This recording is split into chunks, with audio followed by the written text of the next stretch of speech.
Okay, so this time we're gonna discuss yung stance, say stance paninindigan ni Rizal, no, sa 1896 Revolution. Ano bang kabuluhan nito? Well, to begin with, yung 1896 Revolution, mahalaga siyang historical event, no, na nag-pave way sa pagkakaroon natin ng unang republika. At ang mga historiador, marami silang mga pananaw, lente, punto de vista, no, na produkto ng mga panahon nila, no? Disclaimer, no? Itong mga scholarly works na ito ay produkto ng mga panahon nila kung paano nilang sinuri, no? Paano in-examine, in-explore yung naging role ni Rizal bilang propagandista at yung kanyang role, no, sa 1896 Revolution. Okay? And itong mga interpretations na ito, in the long run, nagkaroon na ng mga reorientation or muling pagsipat from another scholarly works din, no, that challenged and that challenge, no, these uh, traditional view na sa panahon din na yon ay mga radikal. Pag sinabing radikal, challenge din yung mga traditional, no, na nakakahon, no, na pagtingin or pananaw sa usapin. Okay. So ba't ba siya nagmamatter? Again, yun nga, mahalagang historical event ng 1896 Revolution. At mahalaga rin dahil ang course nito ay hindi lang tungkol sa ah, mga pambansang bayani natin, no? Kundi tungkol rin ito sa pagsusuri sa mga kabayanihan na ginawa ni Rizal at sa mismong kabayanihan niya. Mahalaga na talakayin natin yung posisyon niya or yung stand niya, no, with the 1896 Revolution. So we're gonna answer the question here, yung ano ba? Ah, Naging pro-revolution ba si Rizal or hindi? Ano ba yung naging stance niya or paninindigan? Ano yung belief niya? Ano yung mga event sa buhay niya na humubog sa paninindigan niya? Ano yung opinion, pananaw ng mga historiador? Paano nila i-interpret ito through Rizal's writings, letters, novels, and political essays, and even poem? Masasagot din natin dito yung tanong na ano ba yung difference ng pagiging reformista, propagandista, no, sa pagiging revolusyonaryo or sa paghihimagsik? Ano ba, dichotomy ba talaga siya? Pag sinabing dichotomy, uh, contrasting ba sila na dapat pagbanggain na konsepto or they actually should be recognized, no, and acknowledged, no, na both na mahalaga ang naging role sa kasaysayan natin lalo sa latter part ng ikalabing-siyam na siglo. Okay?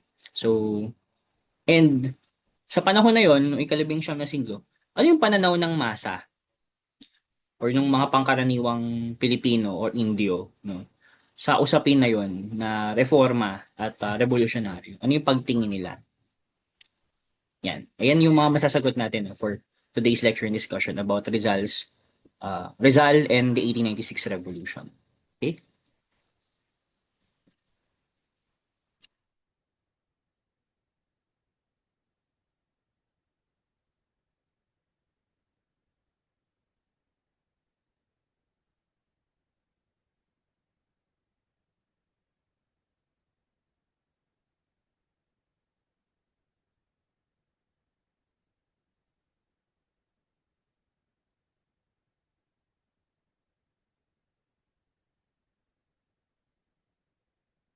Okay, so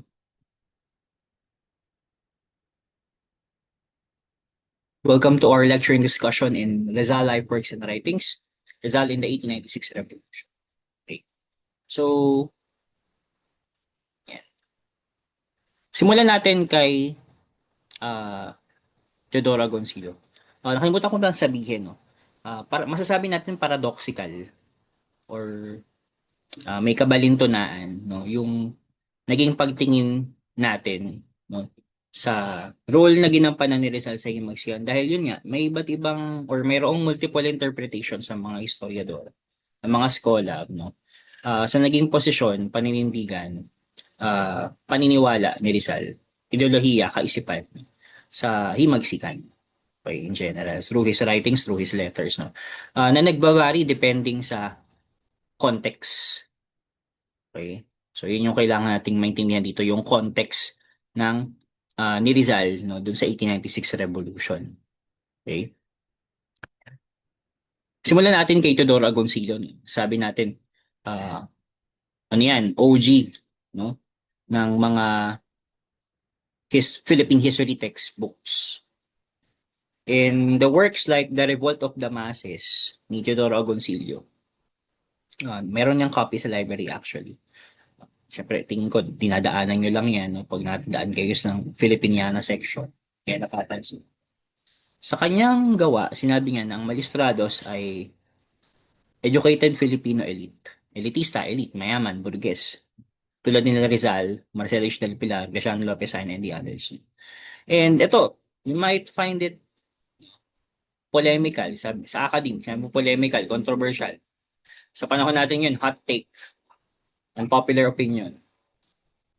Sabi ni Teodoro Agoncillo, yung claim niya, they did not initially advocate independence. Sabi pa niya, sabi pa ni Teodoro Agoncillo, no, radical, no, sa panahon niya, yung ganyang pananaw, kasi challenge ito yung traditional na conception ng tao about sa kabayanihan ni Rizal at yung role na ginampanan niya sa revolution through his writings. For for Teodoro Agoncillo, bagamat ina-acknowledge niya yung brilliance ni Rizal, no, yung husay niya, no, sa title pa lang 'di ba nung book, The Revolt of the Masses, alam natin na hindi si Rizal yung spotlight, kundi yung masa mismo at si Bonifacio at yung Katipunan. Okay. Sabi niya, ah, mas leaning toward sa pagiging assimilationist si Rizal at saka itong mga ilustrado and not revolutionary. And they're basically serving the interest of their class. And kasi nga, they belong to what we call ilustrados. They are, yes, educated. They are landed class, kung tawagin natin, di ba? They were descendants of what we call Inquilino class, di ba? Based from our previous discussion, who were engaged in what we call commercialized agriculture. Yun na nagpayaman sa kanila, sa totoo lang. At kabilang doon yung sila Rizal. They were landed class, bagamat tenant sila. At tinatawag rin ng provincial or urban elite. So, ano ba yung mga reforma ay sinusulong at kinakampanya ng mga ilustrado? Una, representation sa Spanish courts. No? Civil rights, no? Freedom of speech, freedom of expression, no? Uh, na napansin nila bakit sa Spain, no? Specifically in Madrid and Barcelona, no? Na-enjoy nila yung mga ganun. They can criticize the government and the church kapag may mga misgovernance ito. Abuses and atrocities. But sa Pilipinas, hindi. Bakit, bakit sa Pilipinas, kailangan pa rin nating magmano sa mga fraile, humalik sa kamay ng mga fraile. But doon naman sa Espanya, di naman na nila ginagawa yun, tsaka sa ilang mga bansa sa Europa. So, nagkaroon sila ng ganong comparison. Yung mga Inklino class, na-afford nila mapag-aral sa abroad yung mga anak nila tsaka sa Maynila kaya merong ilustrado. Naliwanagan sila. So they campaigned, no, for that. Kinampanya rin nila yung pagkakapantay-pantay tsaka sekularisasyon, no, na kung saan dapat fully lahat ng mga parokya, mga fraile, papalitan na yung mga fraile na peninsulares ng mga native na pare. Kinampanya na yan noon pa man no, ng Comite de Reformadores, ah Juventud Escolar Liberal no nila Burgos, nila Padre Pedro Pelaez no. Bagamat may iba sa kanila, urong-sulong nga ng mga liberal policy no, na na-enjoy yon. Sa latter part ng 19th century, existing pa rin yung problema na yun. So they've been campaigning for it. Kaya patuloy yung pagbabatikos nila through writings, through satires, through poem, through political essay. Pero kasi, ang gusto rin nilang mangyari, kaya tinawag silang assimilationist, assimilasyon, assimilation.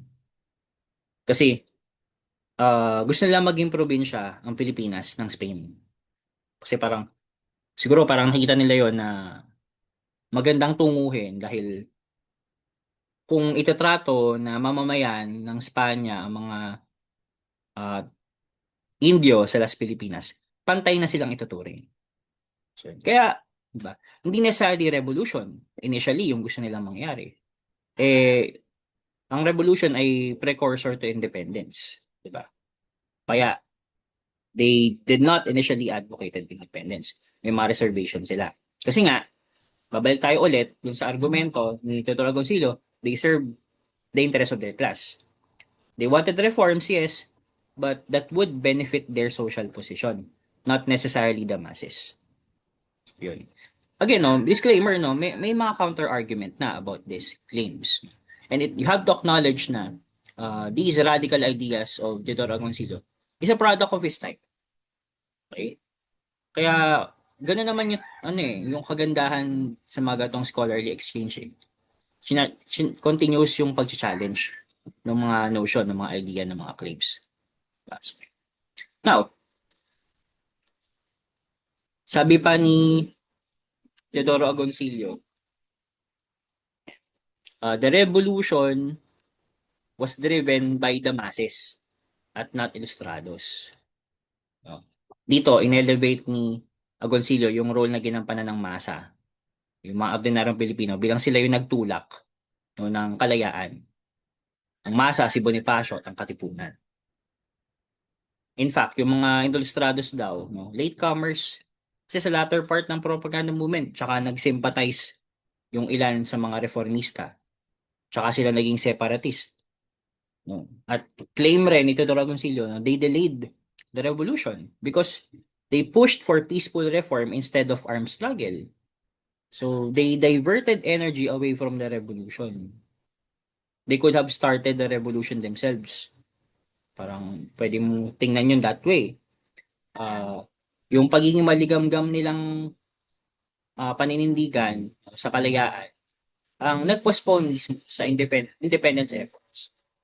So eto na dito na magsa-start yung yung claim na reluctant revolutionary si Jose Rizal. Kasi aming reluctant, hesitant, sabi nga ni Nadine Lustre, no, paligoy-ligoy, hindi, joke lang. So hesitant, no, merong unwillingness, half-hearted, siguro ganun. Yung pagiging revolutionary nila. Maligamgam. Yun na lang natin i-describe sa kanyang Revolt of the Masses. At sinigundahan siya ng isang mahusay din na historiador na si Renato Constantino na sosyalista naman yung approach ng pagtingin, pagsipat sa kasaysayan ng Pilipinas. So, yun. At ito rin yung prelude nung reformist and revolutionary dichotomy. Saan pinagbabangga yung idea ng reforma tsaka revolusyon. So, yan. Pero again, may mga counter-argument tayo dyan. Sa mga bagong lente at pananaw, tinitingnan yung reformismo o reforma as necessary stage before revolution. Para siyang phase, para siyang stage. Na before revolution, kailangan muna ng reforma. Hindi siya mag-work, then revolution. Parang ganon. So, hindi siya contradicting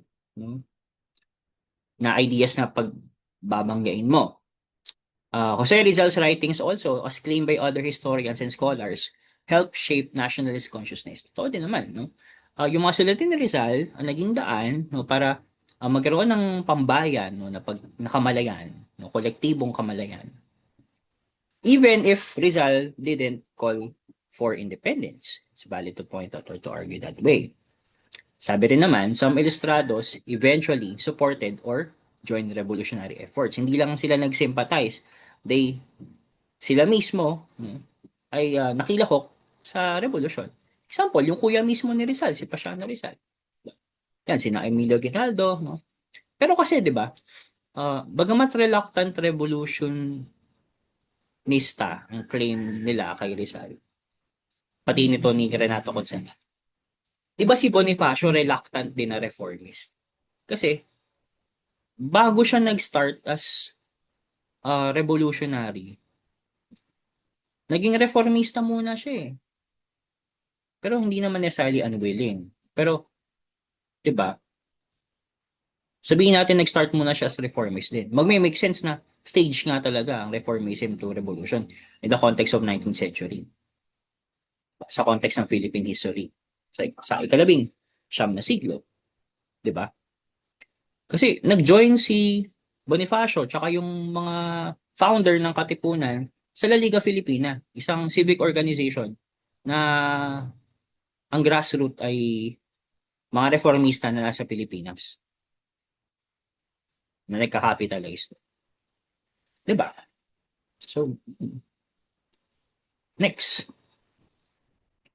Sabi naman ni Renato Constantino, yan, isang mahusay din na historiador, uh, yung lente nga ng pagsipat sa kasaysayan natin, socialist yung view niya.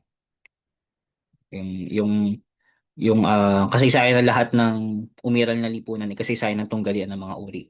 Like, may make sense naman siya, tutuusin. Pero again, produkto sila ng kanilang mga panahon.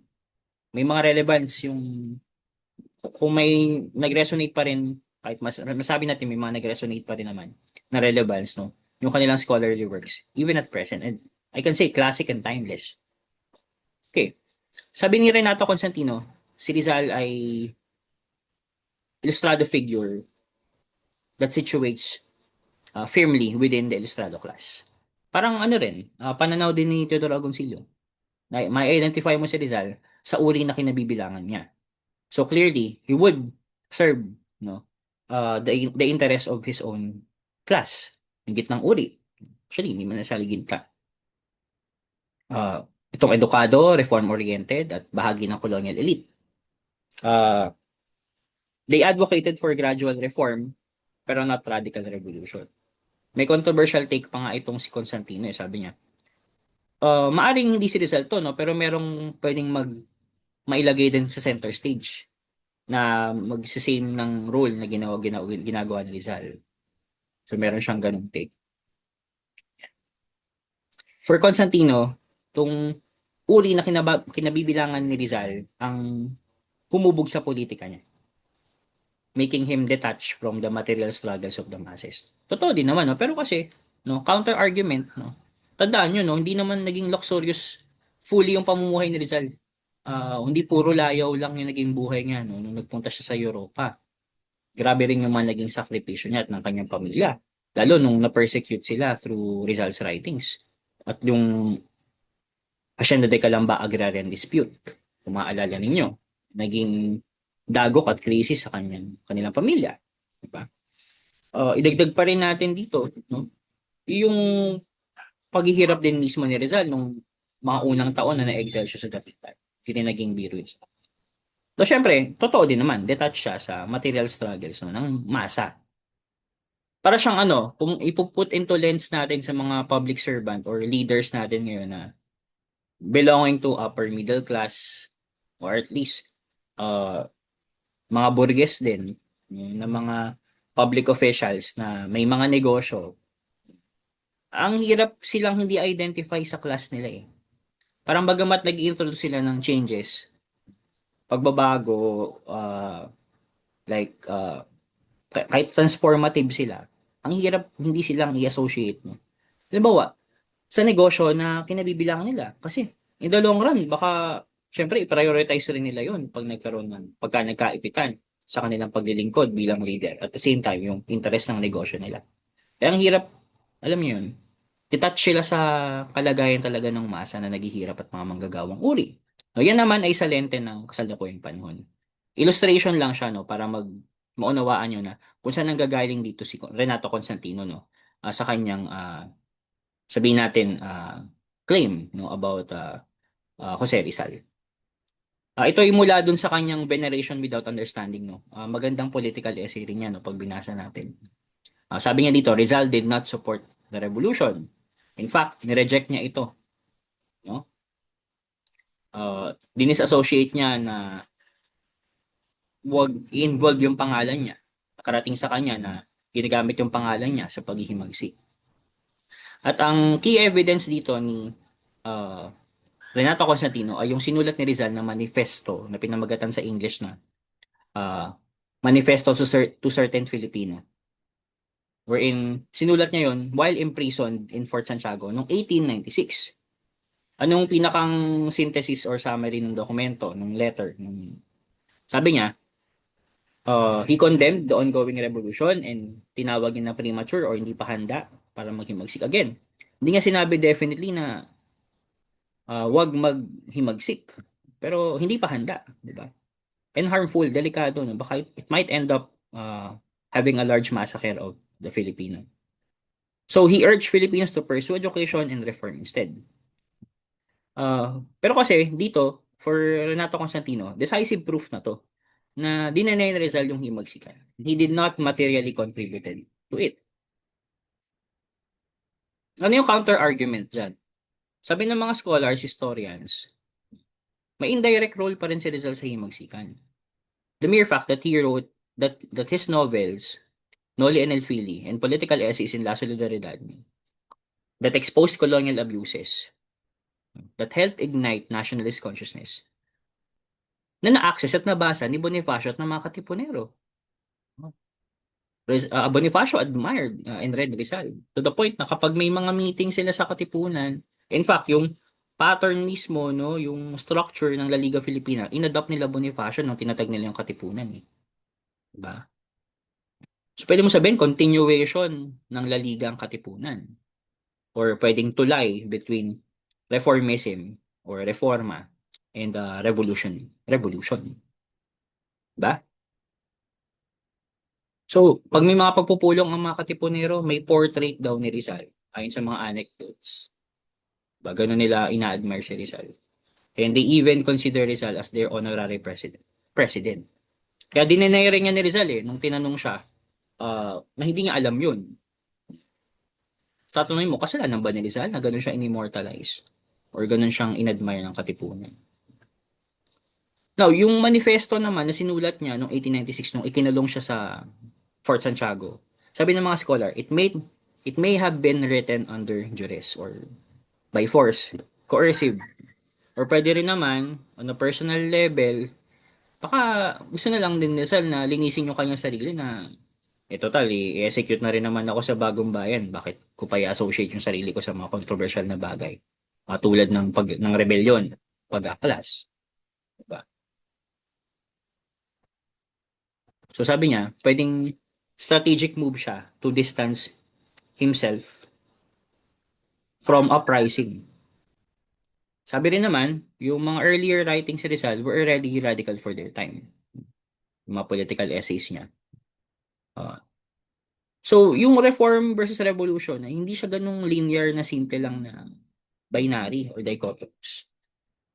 It should be viewed with gray areas, with nuances, with reorientation. Rizal may not have supported armed revolt, but he radicalized Filipino identity at the same time, making revolution thinkable. 'Di ba? Alam niyo naman yung naging failure ni Crisostomo Ibarra tapos sa sequel na El Filibusterismo, si Simon, 'di ba? Yung pagbabasahin yung conversation ni Padre Florentino tsaka ni na naghihingalong si Simon, magme-make sense na ginawang na through that character ginawa ni Rizal na isipin niyo munang mabuti yung paghihimagsik. Kailangan meron siyang yung failure ni Simon no, ay reflection na pwede niyo sabihin na uh, kailangan may moral ascendancy yung paghihimagsik. Kailangan handa kapag maghihimagsik. Hindi siya dapat nakabatay lang sa drive na personal interest or personal revenge. So doon kinriticize ni Rizal yung revolution na uh, impulsive revolution na makasarili. Revolution na mapaghiganti. Hindi yun yung idea na Rizal ng revolution. At klaro yun kala Bonifacio in all fairness. Ba? Basahin niyo yung political essay ni Emilio Jacinto, Kanang Kamay ni Bonifacio. Kalihim ng Katipunan. Yung liwanag at dilim. Saka yung kartilya mismo ng Katipunan. Doon makikita yung paghihimagsik nila, may moral ascendancy. Malinaw yun kay Bonifacio, sa totoo lang. We're gonna examine that. Meron ding argumentation itong si Constantino. Sinabi niya, American-sponsored hero na si Rizal. Okay. Yung foremost national hero natin. Was held foremost or was put into pedestal because of the Americans. Okay? Hindi siya necessarily consensus ng mga Pilipino. Sabi niya, the American colonial agenda after the Philippine-American War, kinailangan ng US na illegitimize yung kanilang rule over the Philippines. So, kailangan nilang ng poster boy wherein to promote a non-revolutionary model of nationalism. Okay? By their standards, no, yung national hero for them ay hindi violente. Non-revolutionary nga yung model na gusto nila, nationalismo. Kasi it's risky for them politically kung magsiset sila ng model na mapaghimagsik. Halimbawa, ayaw nila kay Bonifacio kasi ano daw, masyadong radikal. Diba? Ito nyo, mga Amerikano rin halos, no, yung nagsabantayog, no, yung institutionalisadong pagsasabantayog. Okay, continue natin. Medyo nawala tayo. Yan. So, kumbaga, it was the Americans to blame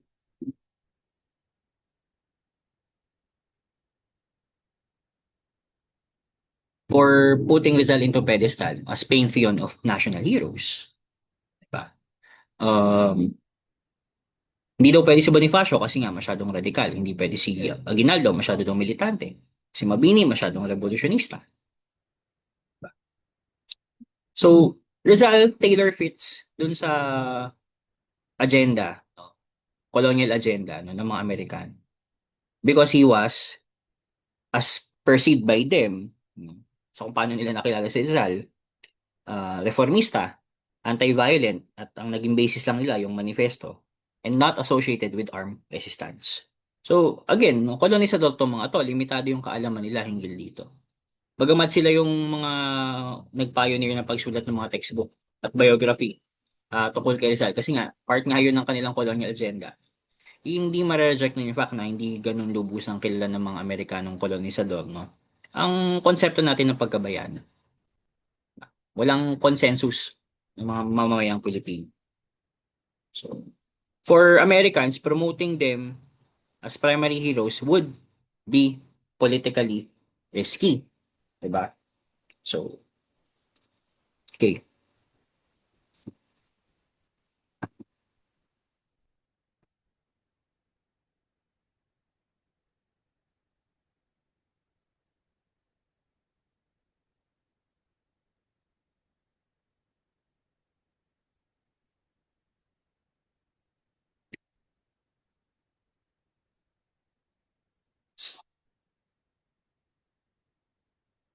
At na-mention ko na yung reasons. No? Now, ang tanong kasi dito, no, di ba? Kasalanan ba ni Rizal na ginamit siya ng, let's say, sige, pangit naman ng term na ginamit, no?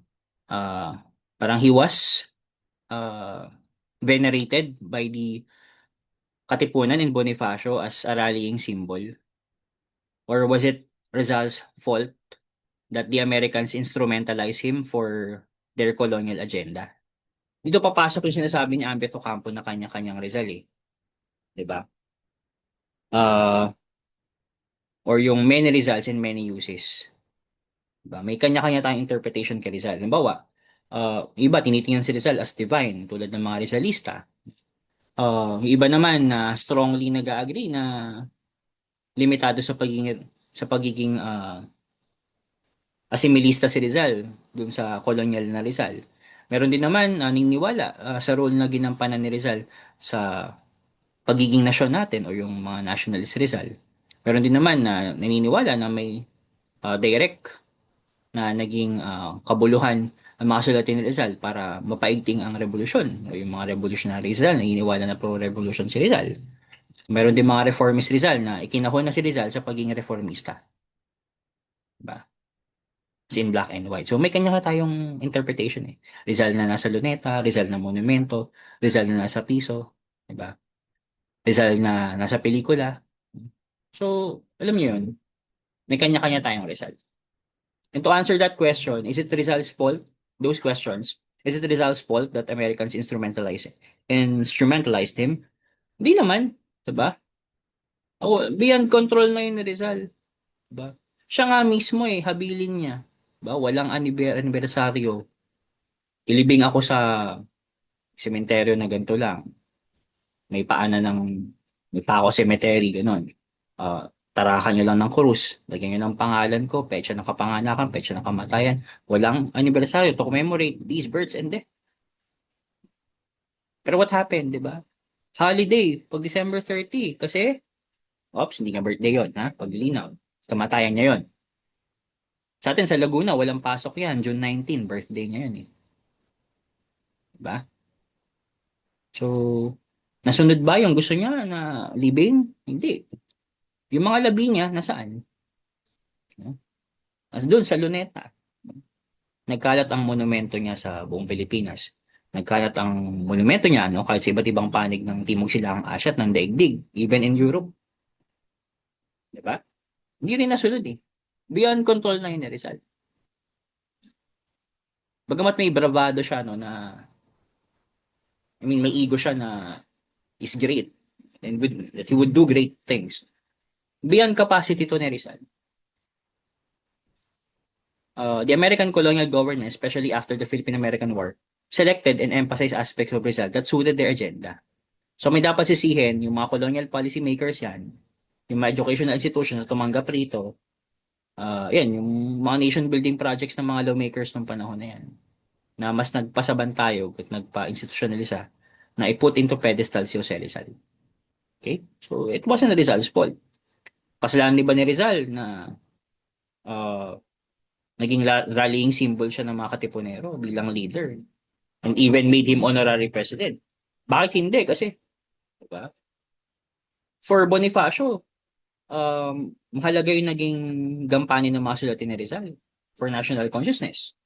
Tsaka may establish siyang moral authority. Tsaka symbolic na kapital. So, hindi rin kasalanan ni Rizal. Paano siyang inimmortalize? Actually, ngayon, paano rin siya inimmortalize ngayon? Beyond capacity niya. Ngayon, merong coming from Floro Kibuyen.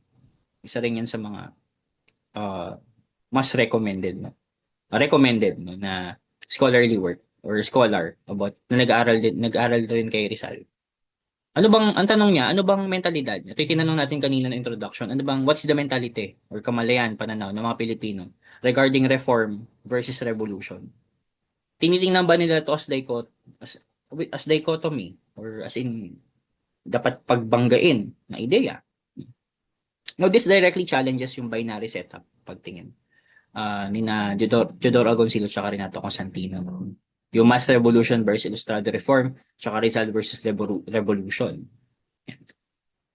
Sabi niya, ni Floro Kibuyen, false yung dichotomy.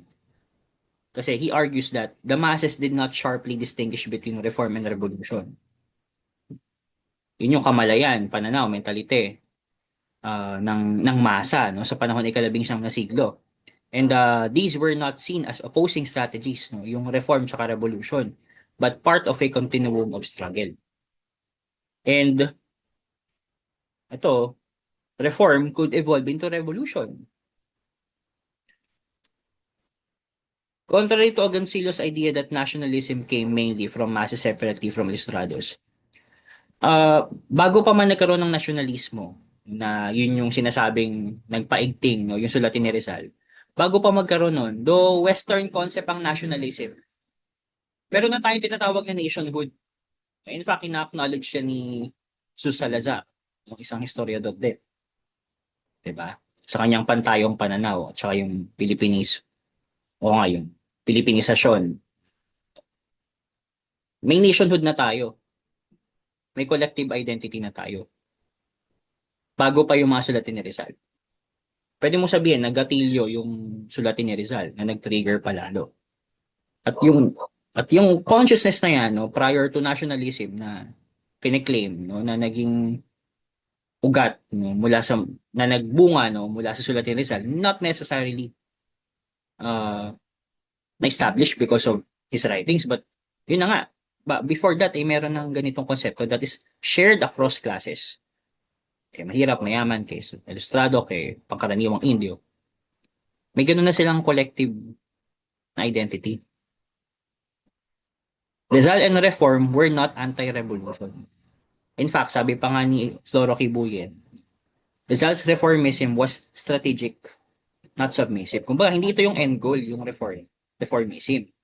Pero kasi, klaro kay Rizal na nation building muna.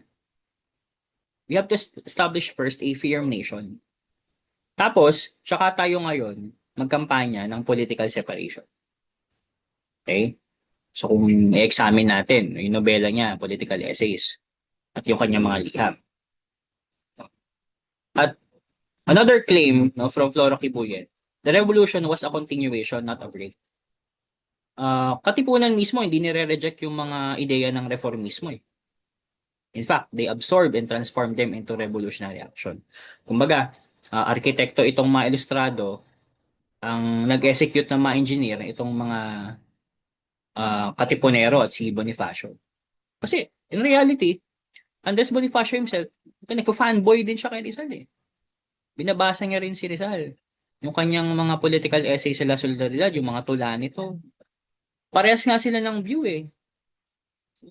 Ah, sila Rizal, naniniwala sila na hindi bipartite yung kasaysayan natin. Kasi yung bipartite view, yun yung pananaw ng mga kolonisador. Na sila, yung pagdating, yung panahon ng mga ninuno natin, panahon sinaunang bayan, panahon yun ng kadiliman. Nung dumating sila yung nagdala ng kabiasnan, ng sibilisasyon, nagbigay ng liwanag yung pagdating nila. Yun yung pananaw ng mga kolonisador. Pero itong sila, Marcelo Eusdad Pilar, itong si Jose Rizal, klaro sa kanila, hindi eh. Diba? Malinaw kala Rizal na uh, yung tripartite na idea, do ito ay kumbaga structure lang ni Jesus Salazar, no? Pero binigyan niya lang ng tawag. No? Tripartite kasi sa claim naman ng mga ilustrado at even Bonifacio, makikita niyo yan pag binasa niyo yung sinulat ni Bonifacio na tsaka yung essay ni Jacinto na Liwanag at Dilim, tsaka yung sinulat din ni Bonifacio no, sa Pahayagang Kalayaan, pahayagan siya ng Katipunan na isang issue lang yung na-publish. Yung ang dapat mabatid ng mga Tagalog. Sabi niya doon, tripartite kasi ang panahon ng liwanag, yung panahon ng mga ninuno natin, panahon ng sinaunang bayan kasi may kaginhawahan pa sila. Now, naalis yon yung kaginhawaan na yun nung dumating yung mga kolonisador. Now, magkakaroon ulit ng muling liwanag pag nagtagumpay yung himagsikan. Diba? So, kaya siya tripartite. Gets? Diba? So, yung mga binabasa ng Rizal, binabasa rin yan ni Bonifacio ng mga panitikang European. Les Miserables, volumes ng French Revolution. May kopya din yan si Bonifacio. Nauna ngayon na mentalite or mentalidad, kamalayan, pananaw ng masa, sabi ni Kibuyen. So, klaro na dinedesire na nila ang freedom at kalayaan ng konteksto ng panahon na yan. Bukas sila both sa reform and revolution as means to that goal. At hindi natin tingnan bilang kalaban ang mga reformista. Klaro sa kanila na gradual at evolving ang masa at hindi binary.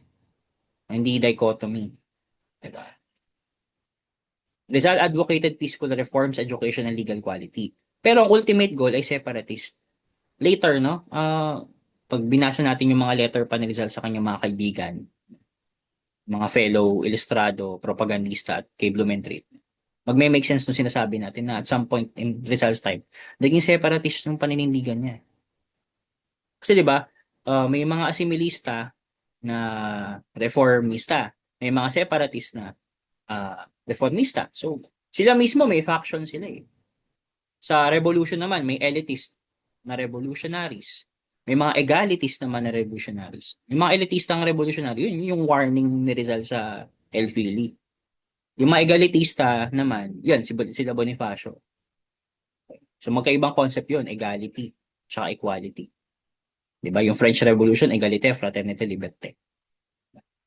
Now, Rizal was already thinking in terms of a distinct Filipino nation. Example niyan, yung North Borneo project niya na hindi nagmaterialize. Di ba? Yung kanyang distinct na Filipino nation dito, potentially separate from Spain. Kaya ang isa North Borneo project, di ba, parang uh, kaya safe haven yung North Borneo kasi malayo siya from Spanish oppression. Eh di gusto mo rin bumukod, di ba? So reform was the strategy at hindi yun yung final objective. Pag-build up siya for revolution. Kagaya niyan, sumulat siya ng liham noong 1889. Kaka-publish pa lang nito ng Noli. No? Pero kasi escalating na yung tensions dito, no? Amongst the Ilustrados, and increasing or growing na yung frustration nila, no, sa mga Kastila, for the Spain refused, no, to implement meaningful reforms. Nakarating pa kala Rizal dyan, no, yung reports ng mga abuses ng mga fraile tsaka colonial authorities, Guardia Civil. And yung reform movement dito, yung mga propagandista, yung iba, nagsisimpatya na, no? Na hindi na dapat tayo malimita na lang sa reforma. Kailangan mag-take na tayo ng action. Yung iba, nagiging separatist na. Yung iba, extreme, nagiging revolutionary na rin ng thinking. Makikita niyo yan sa latter part ng mga sulatin ng mga propagandista kung paano silang nag-sympathize sa revolution. Okay. So the tensions escalated in 1889. Ngayon, si Rizal, sumulat siya sa kapwa niya propagandista na si Mariano Ponce. Alam niyo yung, di ba, yung picture nilang tatlo, si Del Pilar, si Rizal, tsaka yung isang nakaupo, yun si Mariano Ponce, isa rin sa mga editor ng La Solidaridad. Yung sabi niya, no, in Spanish, no, que cometan abusos que haya deportaciones, presiones, destilleros, ejecuciones. Bien. Parang let them commit abuses. Let there be deportations, imprisonments, exiles, executions. Good. Que cumpla el destino. Let destiny be fulfilled. El día en que hagan mártires en nuestra inocentes familias por nuestra culpa. The day when they make martyrs of our innocent families for our fault. Sabi niya dito, no? Mabigat to. Sabi niya, adios, gobierno frailuno, Iquiza. Farewell to the friar government. Gobierno frailuno, Iquiza. Adios, gobierno español. Farewell to the Spanish government. Diba? Hindi na lang ano eh. Dito makikita mo, di na lang fraile ang pinag-iinitan ni Rizal. Bad trip na rin siya sa gobyerno Kastila. Yan ay nung 1889. Ito, sumulat pa siya sa friend niya. Fast forward, 1891. Dito, makita mo yung possibility of reformist movement according to Rizal's letter. Sinulat niya to 1891 September sa Brussels. Kung saan nag-stay siya sa Europe at pinadala to sa kanyang kaibigan na si Ferdinand Blumentritt. Sabi niya dito, sa panahon na yan, na-publish na niyang, or nasulat na niya yung El Fili. Alam niyo naman yung context ng El Fili, kung ba't siya madilim rin, bukod sa nilalaman mismo nito at yung nangyayari sa buhay ni Rizal. Sabi niya, cuando no quede otra esperanza, when there remains to us no other hope, entonces o también predicaré la violencia. O entonces yo también predicaré la violencia. Then I too shall advocate violent means. When there remains to us no other hope than to seek our ruin in war, when the Filipinos shall prefer to die rather than endure their miseries any longer, then I too shall advocate violent means. This is one of the strongest explicit statement where Rizal acknowledges yung posibilidad ng himagsikan, yung inevitability ng paghihimagsik. At finrame niya ang karahasan as last resort. Pero hindi first choice, no? Paglilinaw. And he aligns himself with the people only, no? May kondisyon. When they collectively choose to resist through war. Di ba sabi dito? When there remains to us no other hope than to seek our ruin in war. When the Filipinos shall prefer to die rather than endure their miseries any longer. Tsaka pa lang siya. Na i-consider yun as last resort na option. Yung karahasan. Ano pa yung mga additional events na humubog sa pananaw ni Rizal sa kanyang paninindigan sa magsikan? Yung nangyari sa Hacienda de Calamba na agrarian dispute. Some Filipino elites, including local officials like Gobernador Rosilios, were placed in a difficult position and caught between sympathy for Rizal's criticism and fear of colonial punishment. Now, walang solid na primary evidence, historical records, pero sinasabi, may mga Gobernador Rosilios daw na collectively nagprotesta sa Palacio de Gobernador General against the friars. No? Pinabababa nila sa posisyon yung mga mapang-abusong fraile. And it was a reaction, no? Kung paano sila na-enlighten dun sa nobela na Rizal upon reading. Mga Gobernador Silio, parang yan, town mayor. Karamihan mga Indio yan. Mga gitnang uri. Pero kasi pag next nun, yung alcaldes de mayores, o yung tinatawag na yung counterpart ng gobernador ngayon, provincial governor, ah mga Peninsulares na yun ang nungkulan dyan. Pag Gobernador Rosillo, mga Pilipino pa yan, mga Indio pa yan. Another, individuals associated with the circulation of Noli Me Tangere, including yung circle niya ng friend na si Jose Maria Basa at yung pamilya nito, faced scrutiny and possible punishment for possessing Noli, a copy of Noli. Now, hindi confirmed, no? Wala pa rin, again, historical evidence, strong historical evidence na mapisabi na nagalit rin si Rizal kasi yung kapatid nga ni Jose Maria Basa ay isa sa mga inimprison dahil may kopya ng Noli. Pero hindi malayo na hindi lang naman sa pamilya ni Jose Maria Basa, yung mga nagkaroon din ng kopya, talaga totoo naman, pinakukulong. Ganong nabanas ang mga frailes sa Nobela ng Rizal. Kaya niya nabitawan yung mga statement. Okay? So, ngayon, basahin natin no, yung huling liham ni Rizal sa kanyang kuya Pasian. Ito, makabuluhan to. No? Na magme-make sense na baka nga totoo na yung manifesto na sinulat niya, parang sa retraction letter, hindi naman siya wholeheartedly ginawa. Kasi parang he's committed to it. No? Pero wala siyang choice eh. Nakakulong siya doon sa Fort Santiago. He had to write such manifesto. Anyway, pananaw ko lang to. No?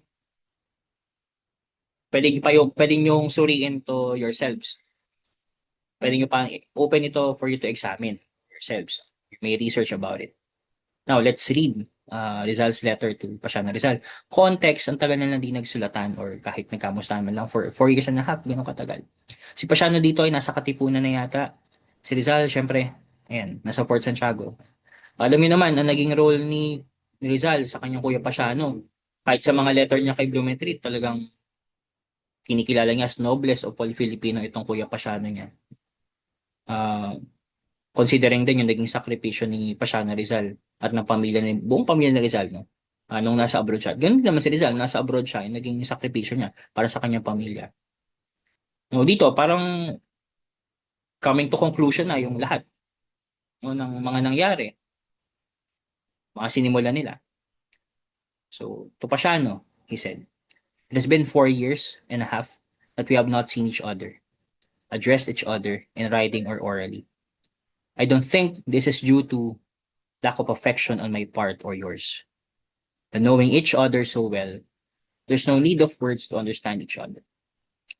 I think of how you have worked to enable me to have a career. I believe I have not tried to waste my time. Totoo din naman, no? Productive rin yung naging buhay ni Rizal sa Europe, eh. Hindi siya yung ibang ilustrado na luho at layaw lang talaga. Anyway, going back. Brother, if the fruit has been bitter, it's not my fault.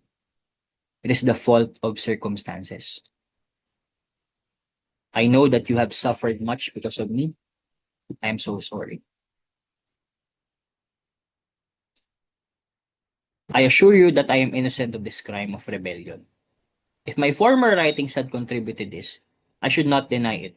In-acknowledge niya na malaki din yung naging role ng kanyang mga sulatin for what happened to their family and to Rizal himself. Pinasadlakan nila that put him into in his family no, to a tough possession and crisis. Tsaka yun rin, yung naging effect at impact nito sa mga nakabasa. Sabi niya, I should not deny it. But then I believe I have cleansed myself of this with my exile. 4 years yun na exile, hindi rin naging biro yun. Magamat, kumbaga, redemption yun ni Rizal. Let's continue. Tell our father, I remember him. But how? I remember my whole childhood. His tenderness, his love. Ask him to forgive me for the pain I caused him unwillingly. So what a way to end this discussion. In fact, sumulat din siya sa friend niya ni si Ferdinand Blumentritt. Hindi ko alam kung kumpirmado na pero nung nabasa ni Blumentritt to, no, na huling liham na to ni Rizal, halos himatayin siya.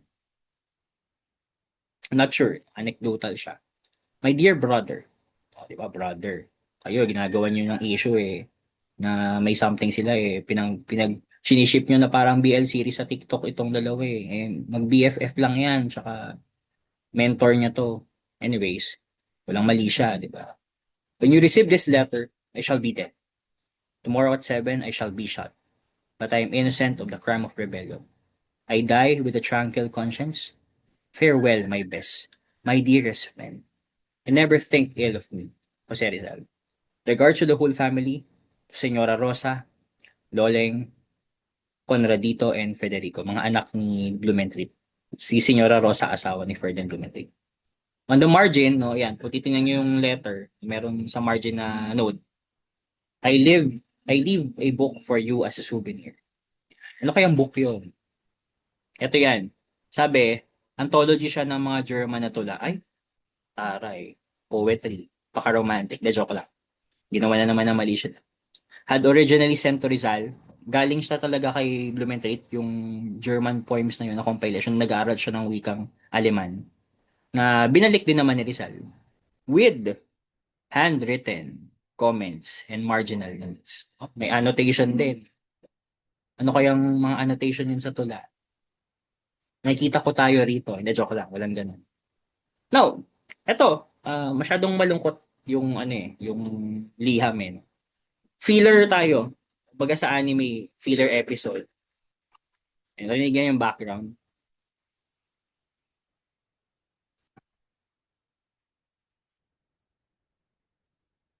Ayan. Diba? Um, sabi, si Rizal at si Blumentritt had a very close, intellectually playful friendship. The correspondence often included scholarly discussions. Normal, normal, di ba boys? Usap tayo tungkol sa Bible. Usap tayo tungkol sa politics.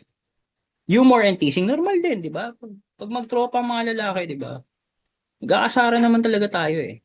Sketches and small illustrations. O elementary kayo, di ba? Sa notebook, nagdodrawingan kayo ng kaklase mong lalaki.